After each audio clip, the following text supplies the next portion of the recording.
July 14th, 1881. Fort Sumner, New Mexico Territory. 2 gunshots crack through the darkness of a bedroom, and in that instant, the deafening silence that follows is louder than any sound that came before. The air hangs thick with gunpowder smoke in that small room. A man stands frozen in that darkness, his Colt 45 still warm in his hand, the metal slick with the sweat of a choice that can never be taken back. Pat Garrett has just killed Billy the Kid, but more than that, he's killed the only real friend he ever had, and in pulling that trigger, he's condemned himself to 27 years of slow rot, watching his name turn to poison in the mouths of everyone who matters. Tonight, let me tell you a story that isn't about Billy the Kid. God knows that boy's legend has been polished to a shine by 100 storytellers who never knew him. No, this is about the other man in that dark room, the one who pulled the trigger, then had to live with it. This is Pat Garrett's story. Former buffalo hunter, failed businessman, and eventual sheriff who discovered that sometimes getting what you want costs more than you can afford to pay. It's a story about 2 men who shared whiskey and cards in the saloons of Fort Sumner, who spoke Spanish together in a territory where that meant something, who understood each other in the way only outlaws and lawmen-to-be could. It's about how John Chisholm and the cattle barons bought themselves a sheriff, with promises of respectability and a steady paycheck. About how Garrett hunted his friend through the frozen wastes of a New Mexico winter, methodically cutting off escape routes like a man building his own gallows. About the siege at Stinking Springs, where he ensured they were completely cornered with no way to escape on horseback. About Billy's legendary escape from Lincoln County Jail, killing 2 deputies with their own guns, and how that humiliation meant the hunt could only end one way. Most of all, it's about the aftermath.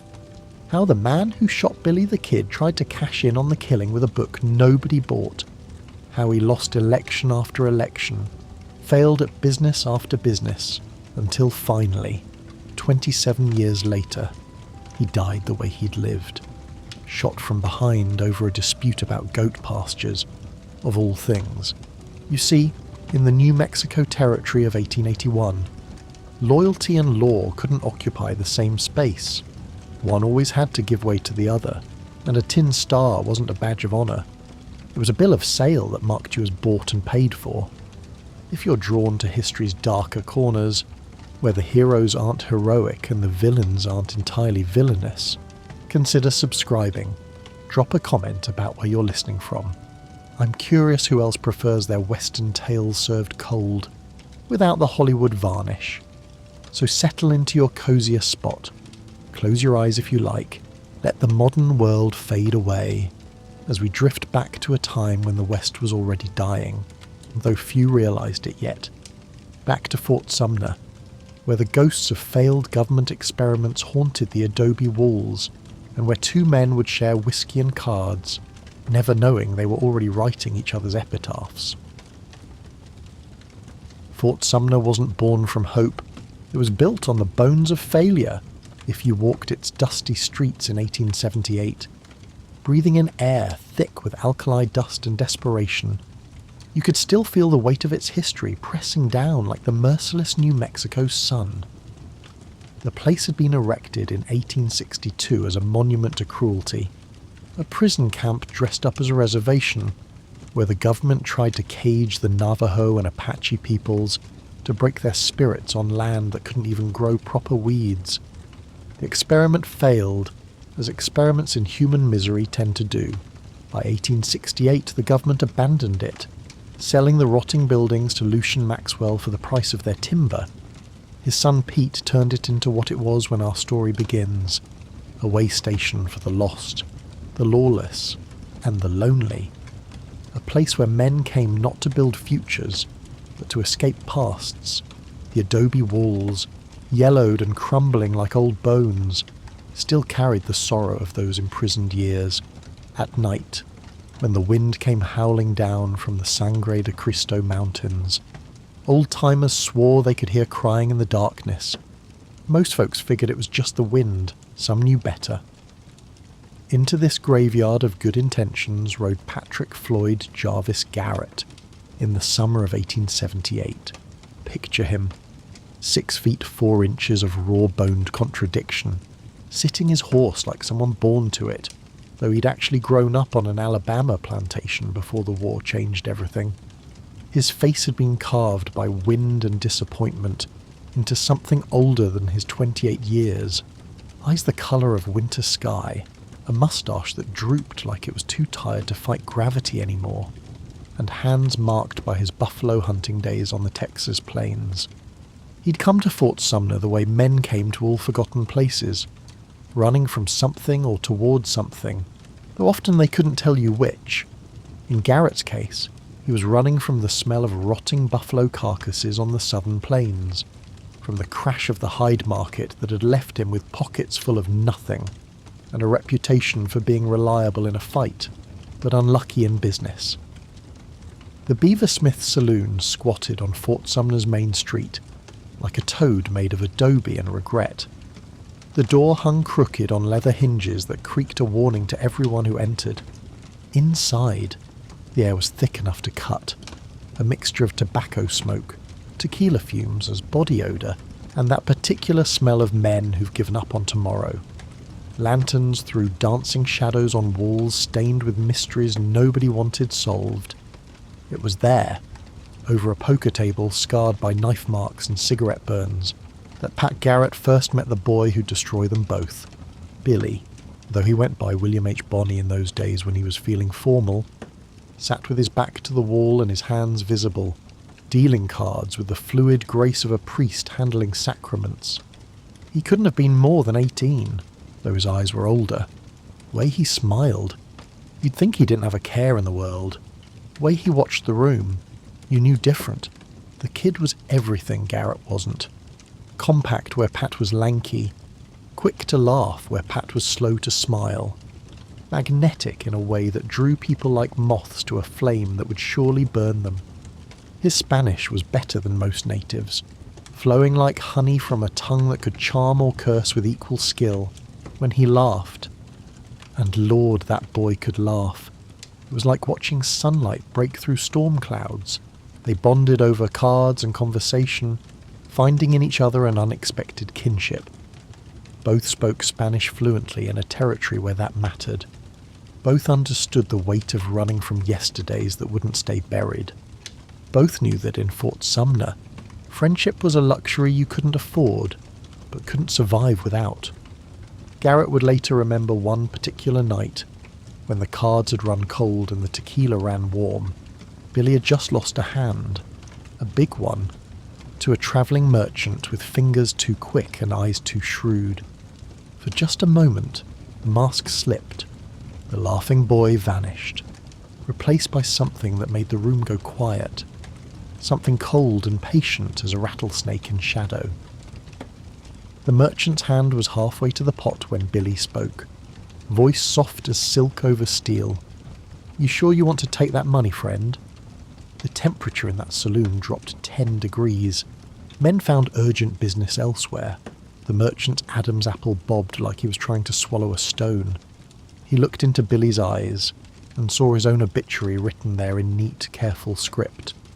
"On second thought," the merchant said, voice cracking like dried leather, "I believe I miscounted my cards." Billy's smile returned like the sun after an eclipse. "Happens to the best of us, amigo." He slid half the pot back to the merchant, a gesture of magnanimity that was really a warning. The game resumed. The moment passed. But Garrett filed it away in that part of his mind where he kept important truths. The kid was Quicksilver, charming one moment, deadly the next, and you never knew which Billy you'd get until it was too late to matter. The kid was absolutely doomed. Garrett realised this with the clarity that comes from recognising your own damage in another. Boys like Billy didn't grow old. They burned bright and fast, and took anyone close to them along for the ride. But on those long summer nights in 1878, with the desert cooling outside and the cards falling just right, none of that mattered. They were just two men in a nowhere town, sharing drinks and lies. and the kind of laughter that comes when you've got nothing left to lose. Garrett couldn't have known that in accepting Billy's friendship. He'd already taken the first step toward that dark room 3 years hence. Couldn't have known that every shared drink was another link in the chain that would drag them both down. All he knew was that for the first time since the buffalo disappeared, he'd found something like peace in the company of a boy who had none. Outside, the wind picked up, stirring dust devils in the street that danced like ghosts in the moonlight. Somewhere in the darkness, fate shuffled its deck and dealt out two hands that could only end one way. That was the summer of 1878. 2 years would pass before those cards were played. 2 years of friendship that both men knew was borrowed time. 2 years can change everything. 2 years can change nothing. By November of 1880, Pat Garrett had married, tried to settle down, and discovered that Fort Sumner offered little future for a man whose only talents involved tracking and killing. Meanwhile, Billy had gone from saloon companion to public enemy, his name attached to every rustled cow and dead lawman in the territory, deserved or not. It started with what they called the Lincoln County War, though it was really just rich men killing each other over who got to monopolise the money, the established merchants who ran everything from their store called the House, versus the newcomers who dared to open a competing business. Billy had picked the losing side. He'd ridden for the newcomers as one of their hired guns. When the dust settled, his employers were dead, the old guard had won, and Billy was a marked man.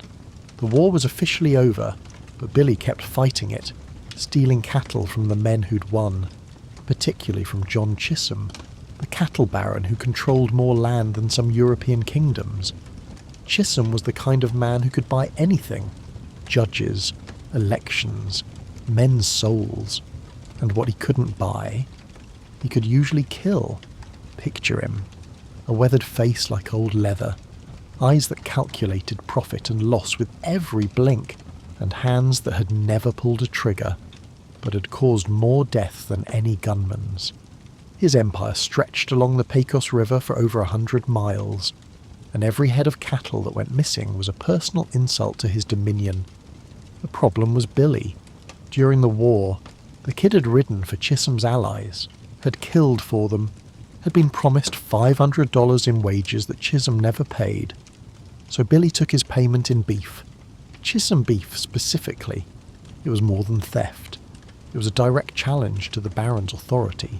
And in the New Mexico territory of 1880, challenging John Chisholm was like spitting in God's eye, which is how Pat Garrett found himself sitting in Chisholm's study on a cold October evening, the room smelling of leather and lamp oil, and the particular mustiness that money gets when it's been stacked too long. Chisholm didn't waste time with pleasantries. The cattle baron sat behind a desk that had cost more than most men saw in a lifetime. His fingers steepled like he was praying to the god of profit margins. He made it clear he knew about Garrett's friendship with the kid, said Sheriff Kimball had proven himself useless. Come November's election, they needed a man who understood both sides of the law. Someone who could find Billy and end this disruption to business. The offer hung in the air like smoke from a fired gun. Garrett understood what wasn't being said. The salary, the respectability, the backing of the most powerful men in the territory. All he had to do was hunt down his friend. Garrett mentioned his wife, Apollinaria. His voice careful as a man walking on thin ice, said he had to think about the future. Chisholm's smile was thin as paper and twice as sharp when he agreed. Yes, a man with a family needed steady work, needed the right friends. The unspoken threat was clear as spring water. A man with a family also had more to lose. Turn down Chisholm's offer, and Garrett might find himself on the wrong side of the same economic forces. That had crushed better men than him. In that moment, sitting in that study that reeked of money and power, Garrett weighed his options. His wife Apollinaria, his first wife's sister, married after Juanita's death in childbirth, a practical arrangement that had somehow turned to love, the children they hoped to have, The years of drifting, of failed ventures, of always being on the outside looking in at respectability. Against that, he weighed Billy, laughing over cards at Beaversmith's Saloon, buying rounds when he was flush, sharing his last dollar when he wasn't, the kid who spoke Spanish like a native and treated the Mexican families of Fort Sumner with more respect than most white men could muster. The same kid who'd gotten into his share of trouble, who'd been on the wrong side of the law since 15, who'd never see 30 no matter who wore the badge. Garrett said he'd need deputies he could trust, and in saying it, accepted the devil's bargain. Chisholm just nodded, already turning to other papers. The matter settled. The election would be a formality. Garrett would win by 2-1. Guaranteed, and he did. On November 2nd, 1880, Patrick Floyd Jarvis Garrett became sheriff of Lincoln County by a landslide that surprised nobody who understood how power worked in the territory.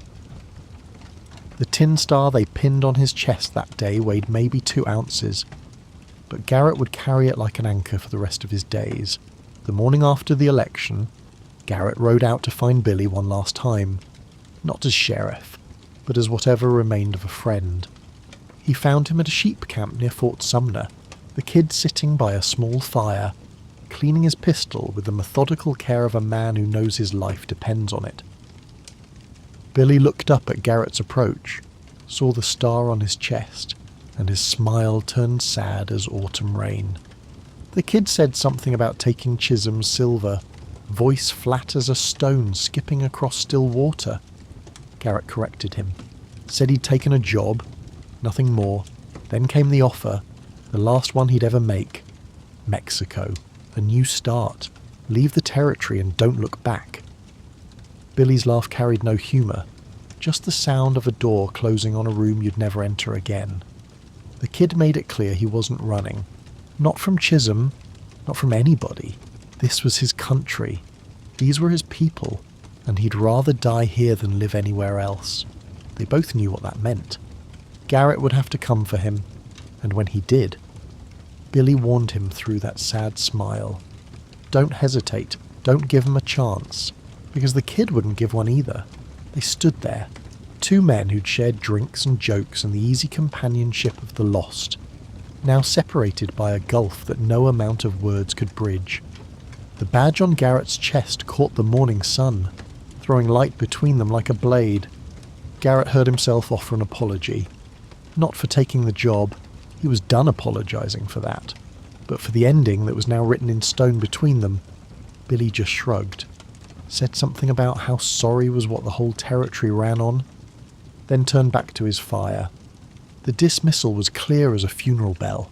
Garrett mounted his horse, knowing he was riding away from the last honest conversation they'd ever have. As he looked back, Billy was still by the fire, a small figure against the vast emptiness of the New Mexico desert, already more ghost than man. The tin star grew heavier with each mile toward Lincoln. He'd traded his soul for a steady job and the promise of respectability. Time would tell if John Chisholm had gotten his money's worth. The badge caught the light like a promise or a threat, depending on how you looked at it. And that weight would become unbearable when December arrived, bringing with it the coldest winter anyone could remember. December came to Lincoln County wearing a coat of snow, unusual for the high desert, as if nature itself was trying to cover something that shouldn't be seen. Garrett had been sheriff for exactly 1 month, and already the job was teaching him hard truths. How easy it was to look past old friendships when powerful men expected results. How quickly a badge could change the way people saw you. Some with newfound fear, most with the careful distance reserved for rabid dogs. He'd spent those weeks building his network of deputies and informants, men who understood that the law in Lincoln County meant whatever John Chisholm needed it to mean. But he'd put off the inevitable, telling himself he was gathering intelligence, building his case. Truth was, he was delaying the moment when he'd have to look Billy in the eye wearing that star. The moment came on a bitter morning in early December. The kind of cold that made the desert feel like another planet entirely. Garrett had gotten word that Billy was holed up at a ranch near Fort Sumner, and he rode out alone, partly because he didn't trust his deputies to handle it right, mostly because he owed the kid that much. He found Billy exactly where his informant said he'd be, sitting on a fence rail, watching the sunrise paint the snow-covered mountains pink and gold. The kid didn't turn when Garrett approached, though his hand rested casual-like on the butt of his Colt. They sat in silence for a while, two men who'd run out of things to say, but couldn't quite let go of the need to try. Finally, Billy mentioned that the badge suited Garrett, though his voice carried the kind of sadness that comes from watching something die slow. Garrett made his offer one more time, not Mexico now. That ship had sailed, but maybe Colorado or California. Somewhere the name William Bonney didn't mean anything. Somewhere he could start over before it was too late. Billy just shook his head, still watching those mountains. He talked about how this land was in his blood, how the people here were his people, the Mexican families who fed him when he was hungry, hid him when possess came calling. He couldn't abandon them, any more than he could abandon his own skin. Then the kid said something that would haunt Garrett for the rest of his days. He said he knew how this would end, had known since the moment he saw that star on Garrett's chest. Said he didn't blame Pat for taking the job. A man had to survive however he could. But Billy also knew his own nature. He couldn't stop being who he was, any more than a scorpion could stop stinging. It was just nature, nothing personal. Garrett tried once more, his voice carrying a desperation that surprised them both. He offered to give Billy a head start, a day maybe, before he started hunting in earnest. The kid finally turned to look at him then, and his eyes were already dead, like he was seeing everything from someplace beyond where bullets could reach. He told Garrett not to insult them both with charity. When the time came, he wanted Pat to do it right. No hesitation, no mercy, just make it quick. They parted there, in that frozen morning, with snow beginning to fall again. As Garrett rode away, he looked back once to see Billy still sitting on that fence rail, looking smaller and smaller, until the falling snow swallowed him entirely. December snow kept falling, covering their tracks, covering everything. In 3 days it would be Christmas, and in 3 days Garrett would have Billy in chains, but standing there in that frozen morning, watching the kid disappear into white nothing, he felt like he was the one being buried, and in a way he was. The hunt that followed would bury whatever remained of Pat Garrett the man, leaving only Pat Garrett the hunter. Winter in New Mexico could break a man's spirit faster than any bullet, and the winter of 1880 seemed determined to prove it. There were no dramatic chases across sun-baked valleys, no clever ambushes in box canyons. Instead, there was the grinding, soul-killing work of tracking a ghost through a landscape that seemed determined to hide him. The temperatures could freeze a man's spit before it hit the ground, and snow came sideways like bullets made of ice. Garrett's posse was a collection of hired guns and Chisholm cowboys, men who were there for the money, or because they'd been told to be, not a friend among them. They looked at their new sheriff with the calculating eyes of men, wondering if he had the stomach for what needed doing. Garrett wondered the same thing himself, on those long cold nights when the wind howled like all the demons of hell were riding it. The days blurred together into a pattern of futility. Ride to a ranch where Billy had supposedly been seen, find only cold ashes and locals who suddenly forgot how to speak English or Spanish when asked about the kid.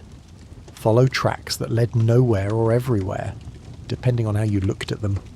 Make camp in some godforsaken arroyo, where the wind cut through blankets like they were made of paper.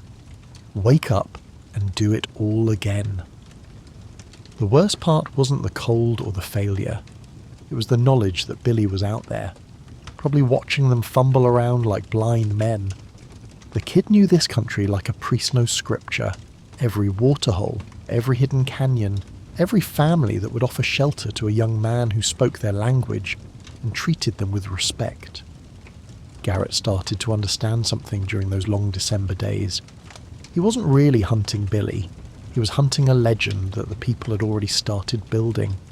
In every small settlement they passed through, he could see it in their eyes. Billy was their champion, the one who stood up to the big ranchers, who took from the rich and gave to whoever was nearby when he was feeling generous. And Garrett, he was just another tool of the powerful, a tall drink of water who'd sold out his friend for a steady paycheck. They weren't wrong, and that truth sat in his stomach like a ball of cold iron. 3 days before Christmas, and they got their first real lead, Billy and his gang, what was left of it, were holed up at a ranch called Stinking Springs. The name alone should have been a warning. Nothing good ever happened at a place called Stinking Springs.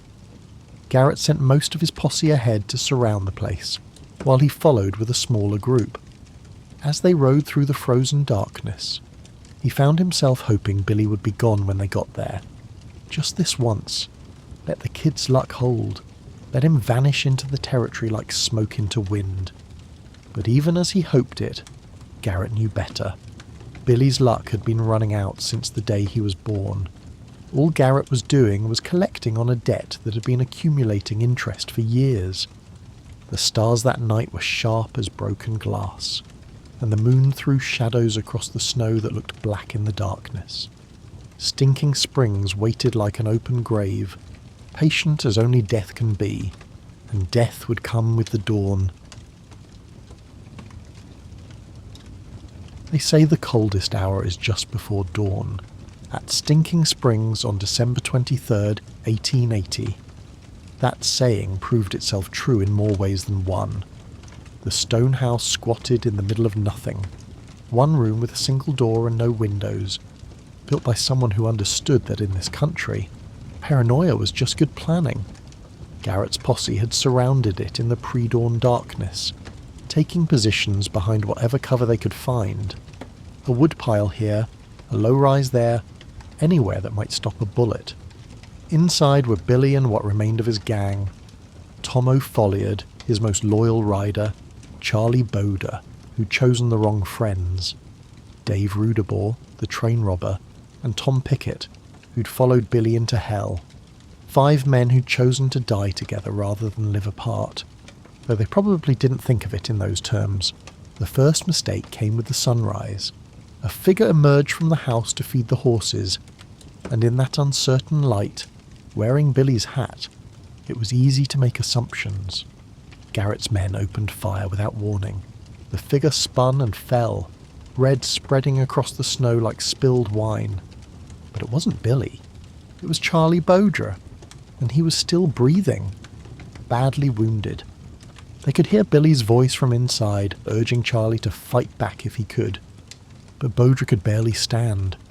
He stumbled toward Garrett's position, his hands pressed against his wound, and collapsed in the snow. He passed away whispering something in Spanish that might have been a prayer, or might have been a curse. The siege that followed was a lesson in the mathematics of desperation. Garrett didn't need to storm the place. He had time, ammunition, and the terrible patience of a man who'd learned to wait from hunting buffalo. All he had to do was make living impossible and wait for death or surrender. First, he cut off their escape. No horses meant no running, even if they somehow broke through the cordon. Then came the waiting. No food went into that stone house. No water except what snow they could scrape from around the door. No firewood to fight the cold that crept in like a living thing. Garrett kept his men in shifts, always watching, always ready, while inside. 5 men discovered how slowly time could pass when you're waiting to die. Tomo Folliard tried to make a break for it that afternoon, probably driven half mad by the sound of those dying horses and the knowledge of what was coming. He made it maybe 10 feet before the rifles spoke. They left him in the snow as a reminder, his body freezing into a sculpture of desperate failure. By the second day, Christmas Eve of all things, the mathematics had become unbearable. Rudabore was the first to crack, calling out that they wanted to surrender. Garrett called back that they could come out with their hands up, one at a time, no tricks, no sudden moves, or they'd end up decorating the snow like Opholiad. They came out like whipped dogs, all except Billy, who emerged last with that same sad smile he'd worn when he'd seen Garrett's badge. He didn't say anything, just looked at Pat with those eyes that seemed to see too much, then held out his hands for the shackles. The ride back to Lincoln was a funeral procession through a frozen hell. Nobody spoke much. What was there to say? Garrett had done what he was paid to do. Billy had played the hand he was dealt. The house at Stinking Spring stood empty behind them, a monument to the price of being on the wrong side of money and power. Christmas Eve in Lincoln County Jail, while the rest of the world sang about peace on earth, Billy sat in chains, waiting to hang. The war was over, all that remained was the dying. Billy would spend the winter in chains, waiting for the hangman's noose that was scheduled for May. But when spring finally came to Lincoln, it brought something nobody expected. One last chance for the kid to prove why legends never die easy. Spring came late to Lincoln in 1881, but when it arrived, it brought with it a restlessness that seemed to infect everything it touched. The trial had been a foregone conclusion. Judge Bristol, another man in John Chisholm's pocket, sentenced Billy to hang on May 13th, 1881. They kept him in the courthouse jail in Lincoln, a 2-story adobe building that was supposed to be escape-proof. They put leg irons on him that weighed 20 pounds. They assigned 2 deputies to watch him round the clock, James Bell, the professional one, and Bob Ollinger, the sadist. Ollinger was the kind of man who enjoyed his work too much, especially when that work involved having power over someone who couldn't fight back. He'd taunt Billy about the hanging, describe how it would go. Bell was quieter, more professional, but he made the fatal mistake of thinking professionalism was enough. Garrett made his own fatal mistake on April 28th, 1881. He left town to collect taxes in White Oaks, a mundane bit of sheriff's business that couldn't wait. He'd been gone less than 4 hours when Billy made his move. The details of what happened next would be debated for decades, but the results were carved in stone and blood. Somehow, Billy slipped his small hands out of the cuffs while Bell was escorting him to the outhouse. He grabbed Bell's own revolver and shot him as the deputy tried to flee down the stairs. Bell made it to the bottom step before dying, his last breath a wheeze of surprise. Ollinger heard the shot from across the street where he'd been having his lunch. He came running back, probably thinking Bell had finally put a bullet in the kid. Instead, Billy was waiting at the upstairs window with Ollinger's own shotgun, loaded with the dimes Ollinger liked to use as buckshot.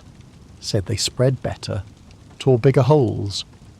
Billy called down to him, voice almost cheerful. "Hello, Bob." Ollinger looked up just in time to see his own gun pointed at his face. Billy gave him both barrels. The deputy fell in the dusty street. Billy then spent the next hour working the leg irons off with a pickaxe, taking his time, even chatting with the crowd that had gathered. When he finally rode out of Lincoln, he was singing. The news reached Garrett in White Oaks that evening.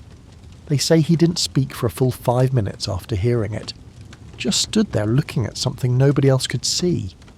When he finally moved, it was with the mechanical precision of a man who just realised he was already dead, but hadn't fallen down yet. 2 of his deputies were dead.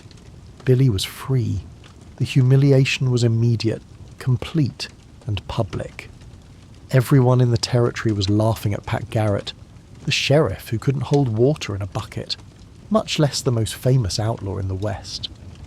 From that moment, the hunt was no longer about John Chisholm's cattle or even the law.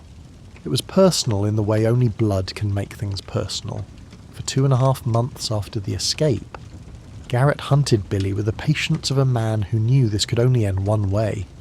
By the time July arrived with its suffocating heat, both men were ready for the final act of their tragedy. Heat in July could make the desert shimmer like water, showing you things that weren't there, hiding things that were. July 14th, 1881 was that kind of night. when reality itself seemed negotiable. For 2.5 months after the escape, Billy had been more rumour than man.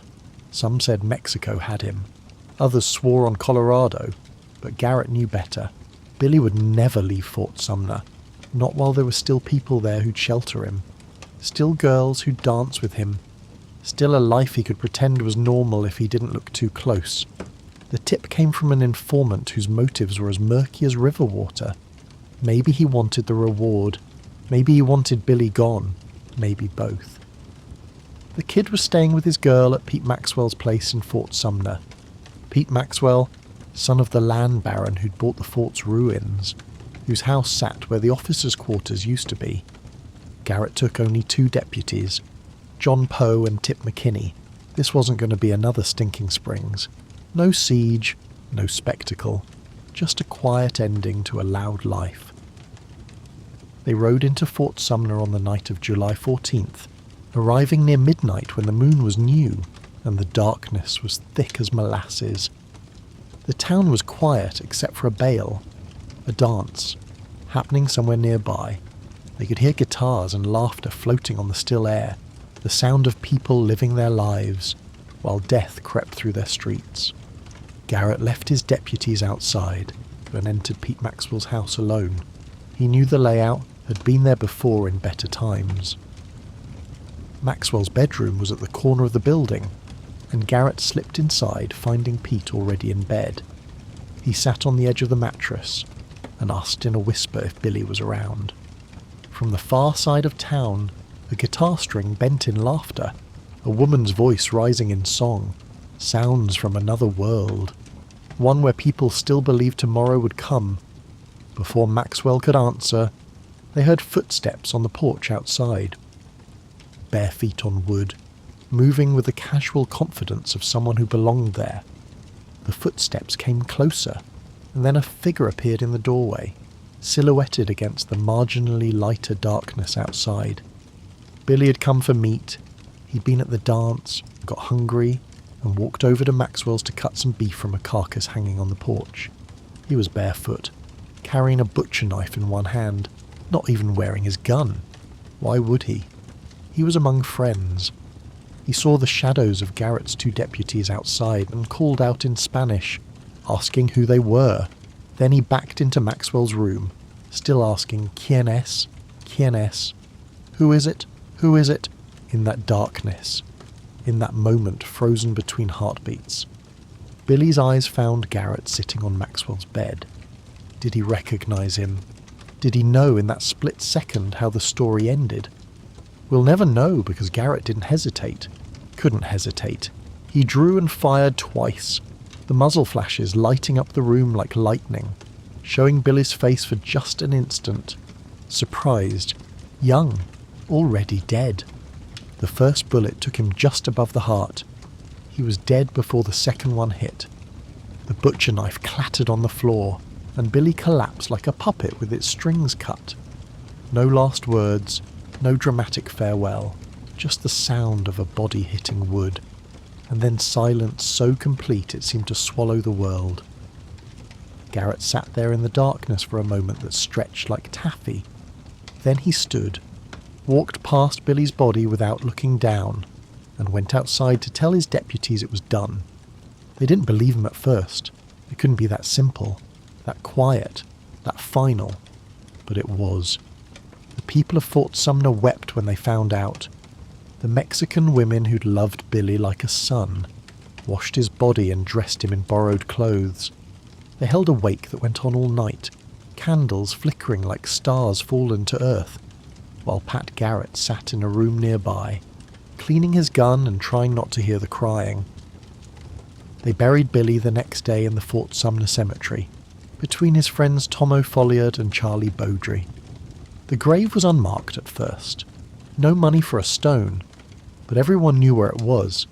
They'd bring flowers sometimes, or just stand there quiet, remembering the boy who'd made them feel like the world might change. Fort Sumner buried Billy between his friends Tomo Folliard and Charlie Beaudry, 3 boys who'd chosen the wrong side of the money and power. Garrett left that same day and would never return, though part of him never really left. trapped forever in that dark room, pulling the trigger again and again, each time hoping for a different ending that never came. And he would keep pulling that trigger for 27 more years. 27 years is a long time to die. Pat Garrett started the process on July 14th, 1881, and finished it on February 29th, 1908, though the end was really just a formality. He tried to cash in on killing Billy, writing a book with a ghostwriter named Ash Upson. The Authentic Life of Billy the Kid, they called it, though there was nothing authentic about it, except the guilt bleeding through every page. The book flopped. Turns out people wanted the legend, not the man who stood over the body. They wanted to read about Billy the Kid, not the man who shot him in the dark, the badge he'd sold his soul for, lost in the next election. The people of Lincoln County decided they'd rather have anyone else as sheriff. John Chisholm and his money had moved on to other tools, other problems. Garrett had served his purpose and was discarded. He drifted after that, tried ranching, but the cattle seemed to sense something wrong about him. Tried politics, but nobody trusted a man who'd shoot his friend for a government salary. Even got appointed customs collector in El Paso for a while, a political favour that evaporated with the next election. He married, had children, built a facade of normalcy, but everywhere he went, the shadow followed. He was always the man who killed Billy the Kid, never just Pat Garrett. In saloons, men would buy him drinks to hear the story, then turn away in disgust when he told it. Others would challenge him, wanting to be the man who killed Billy the Kid. He survived those encounters, but each one carved away another piece of whatever remained. The end came on February 29th, 1908, on a lonely road outside Las Cruces. He was arguing with a rancher named Wayne Brazel about leasing some land, not for cattle or crops, but for goats. The man who'd hunted Billy the Kid was reduced to arguing about goats. Brazel shot him from behind while Garrett was relieving himself by the side of the road. Garrett fell face first into the dirt, and that's how they found him. The famous sheriff, undignified in death. Brazel claimed self-defense and was acquitted. Nobody much cared to dig deeper. Pat Garrett had been dying since July 14th, 1881. Brazel just finished the job. They buried Garrett in Las Cruces, and unlike Billy's grave, nobody brings flowers. Nobody stands there remembering better times. He's just another stone in another cemetery, worn smooth by wind and time and irrelevance. But here's the thing about killing legends. You don't actually kill them. You just make them immortal. Billy the Kid became eternal the moment those bullets found him in Maxwell's bedroom. Every year his legend grew, while Garrett's name faded. Books, songs, movies, all celebrating the outlaw boy who died young. And Garrett, he's the footnote, the necessary evil in someone else's story. In the end, Pat Garrett got everything he'd wanted. The badge, the respect, the steady job, the family, the place in history. He just had to kill his only real friend to get it, and then he had to live with it, which turned out to be the cruelest punishment of all. Some men are born to be heroes, some are born to be villains, and some, like Pat Garrett, are born to be the knife that destiny uses to carve its stories into the world. They do the ugly work that makes other men's legends possible, and their only reward is a lifetime of remembering what they've done. The West wasn't won by heroes, it was won by men like Pat Garrett, who did what they were paid to do, and spent the rest of their lives paying for it. Men who chose law over loyalty, order over friendship, tomorrow over today. They collected their wages and discovered too late that some prices can't be calculated in dollars. Some choices can't be unmade, and some ghosts never stop haunting you. So remember Pat Garrett not as a hero or a villain, but as something more common and more tragic. A man who made a choice and had to live with it. A man who shot his only friend in a dark room and spent 27 years dying from the wound. A man who learned too late that you can kill an outlaw, but you can't kill what he represents. And sometimes, in trying to build yourself a future, all you do is bury yourself in the past. The desert wind still blows through Fort Sumner, stirring dust and memories in equal measure. And if you listen close on quiet nights, they say you can hear two voices in that wind. One laughing, one crying. The kid who died young and became eternal, and the man who killed him and lived just long enough to wish he hadn't. The story of Pat Garrett reminds us that history is rarely black and white, just shades of grey painted in gunsmoke and regret. If these forgotten chapters of history speak to you, consider subscribing for more carefully researched journeys into the past, where we explore the complex truths behind history's most misunderstood figures. Drop a comment below. What other untold story from history's shadows would you like to explore with us? Until next time, stay curious, stay thoughtful, sleep well,